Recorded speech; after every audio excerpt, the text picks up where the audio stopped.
1300 سال میں اس گمشدہ باب کو پہچان نہیں سکی، تو اب بٹو گورنمنٹ کے طفیل یہ ممکن ہوا کہ مکمل کلمہ جو ہے اس پر اجماع امت ہو جائے۔ تو اب کلمہ یہ ہے لا الہ الا اللہ نمبر 1، محمد الرسول اللہ۔ لیکن جب شائع کیا تو الرسول شائع کیا، حالانکہ یہ فاحش غلطی ہے، کسی عربی طالب علم سے بھی ممکن نہیں ہے، کہ کیونکہ جو مضاف جو ہے اس پر الف لام نہیں آ سکتا، الرسول اللہ نہیں کہہ سکتے، محمد الرسول اللہ، اس میں الف لام ہو نہیں سکتا۔ بہرحال یہ جو نیا کلمہ بنایا گیا اس میں ایک تو محمد الرسول اللہ اور آگے ولا کے رسول اللہ و خاتم النبی، اب یہ مکمل کلمہ ہوا ہے۔ یہ خراج تحسین بھٹو صاحب کے اس فیصلے کو انہوں نے کیا۔ اس کے علاوہ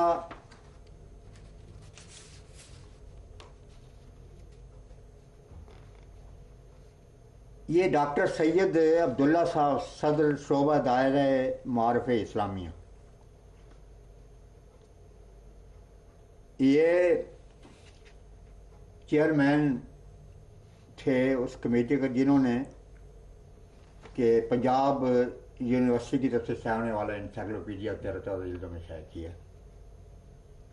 حضور سے بھی انہوں نے درخواست کی تھی، خضر مسیح ثالث سے، کہ بانی جماعت احمدیہ کے متعلق بھی ایک نوٹ ہم شائع کرنا چاہتے ہیں۔ وہ حضور نے مجھے ارشاد فرمایا، وہ نوٹ میں نے بھجوایا تو سید عبداللہ صاحب نے بہت شکریہ ادا کیا اور کہا کہ ہم اس کو درج کریں گے، لیکن فیصلے کے بعد اس کو گل کر گئے۔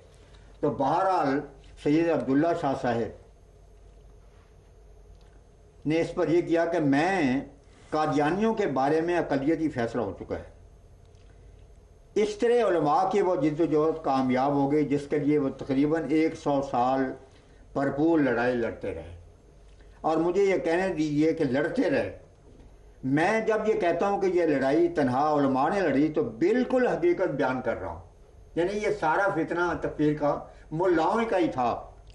علماء کے علاوہ جو طبقے یہاں موجود ہیں ان کی بہت سی تحریریں بطور ساتھ کی پیش کی جا سکتی ہیں کہ ان میں بالعموم علماء کے موقف کے خلاف اور قادیانیوں کے حق میں رائے ہے، اور اس میں بڑے بڑے کے نام لیے جا سکتے ہیں۔ یعنی دوسرے لوگ تو دراصل قادیانیوں کے حق میں رہے، لیکن ملا ہمیشہ جماعت احمدیہ کے خلاف لڑتا رہا۔ یہ سید عبداللہ صاحب کا۔ ملک غلام جیلانی صاحب کا اس بارے میں کیا؟ اس میں میں بتاتا ہوں، اسی ترتیب سے میں آ رہا ہوں انشاءاللہ۔ اس میں یہ اگر آپ اجازت دیں، اس میں ظفر انصاری کا بھی آتا ہے، لکھا ہے کہ میں سمجھتا ہوں، بڑے دلچسپ الفاظ ہیں، میں سمجھتا ہوں کہ جن اکابر نے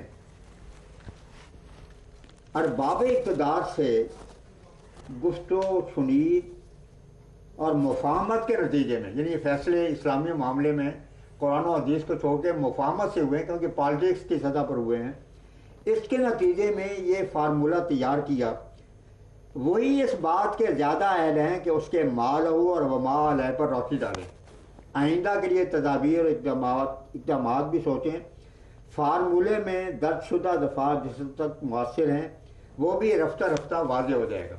یعنی اب تو بڑا جوش و خروش ہے، لیکن آئندہ وقت بتائے گا کہ اس کے نتائج کیا برآمد ہوتے ہیں۔ میرا اس مرحلے پر کچھ عرض کرنا بے محل معلوم ہوتا ہے، سکوت ہی انصب نظر آتا ہے۔ حضرت مولانا کوڑا خٹک میں تشریف رکھتے ہوں تو میرا سلام عرض کر لیجیے، یعنی دور سے سلام کہے گا کہ بس مہربانی کریں، جنہوں نے یہ مفاہمت کی ہے بس وہی جانتے ہیں۔ اس علاقے میں ابوالعلا صاحب موجودی بانی جماعت اسلامی کا وہی جو میں سنا چکا ہوں، یہ بھی شائع ہو جائے۔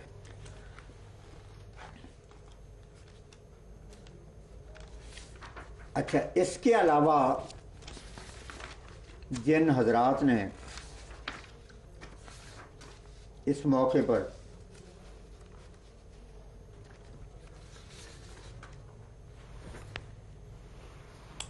یہ ایک بیان ہے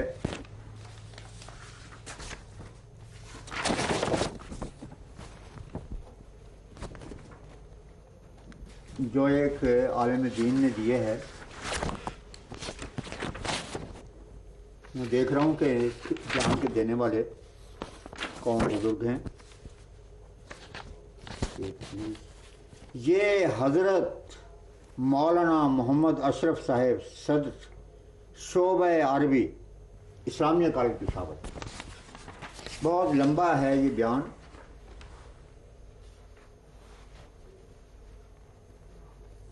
बहुत कुछ इसमें लिखा है, मुतालबे किए हैं कि अब ये फैसला तो हो चुका है, लेकिन अब फौरी तौर पर अगला मुतालबा ये शुरू कर दिया। मैंने बताया ना कि यही सियासी पॉलिसी हमेशा मुल्क क़यादतों को ने इख्तियार की है।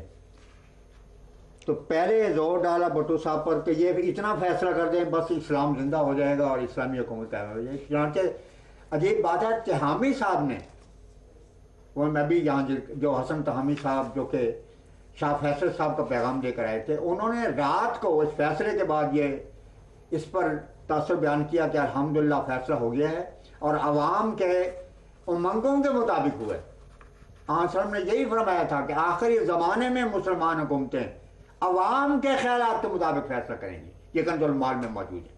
तो त्यामी साहब ने कहा कि अल्हम्दुलिल्लाह इस अवामी फैसले के बाद अब सही मानों में इस्लामी हुकूमत कायम हो गई है। उन्होंने तो ये बात कही, लेकिन इन्होंने कहा कि फैसला तो हो गया है मगर और मुतालबात हैं, उन पर फौरी तौर पर अमल किया जाए तब इस्लामी बन सकती।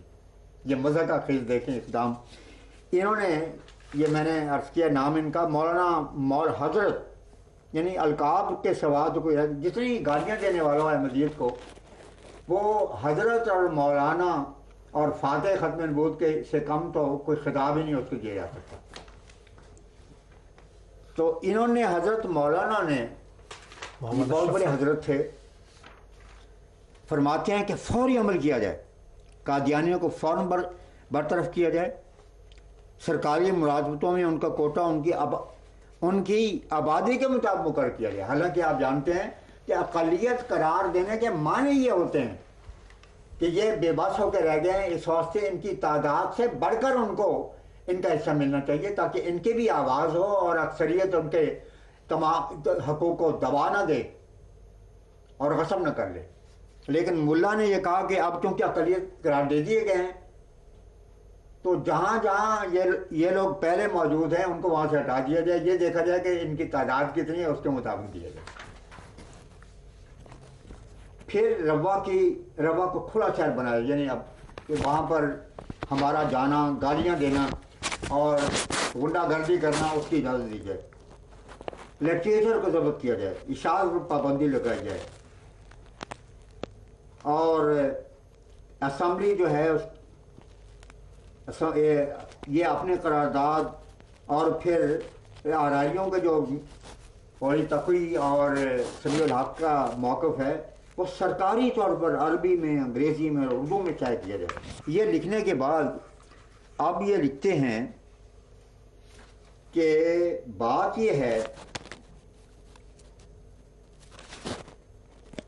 कि मियाँ नासिर अहमद साहब ने आज़ाद कश्मीर की जब करारदाद उनके ख़िलाफ़ पास हुई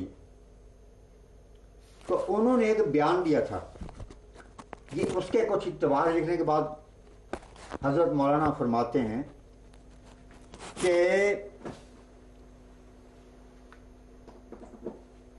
मिर्ज़ा नासिर अहमद साहब ने इसमें कहा है कि कानून सिर्फ ये कहते हैं कि हर वो अहमदी जो अपने तय गैर मुस्लिम समझता है वो अपना नाम रजिस्टर करवाए, हमें कोई एतराज़ नहीं, क्योंकि हर अहमदी अपने आप को मुसलमान समझता है और खुदाए अलीम व खबीर की निगाह में भी मुसलमान है, इसलिए इस पर यह कानून लागू नहीं होता। तो बहुत वावेला मचाया कि यह बेअसर सी चीज़ है जो पास हुई है।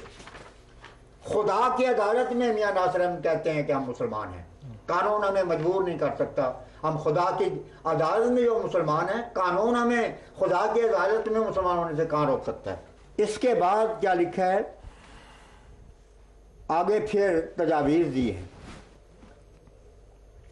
और ये गालिबन एक और मोशन है मौलाना काजी अब्दुल करीम साहब मोहतमिन नजमुल मदारिस कराची।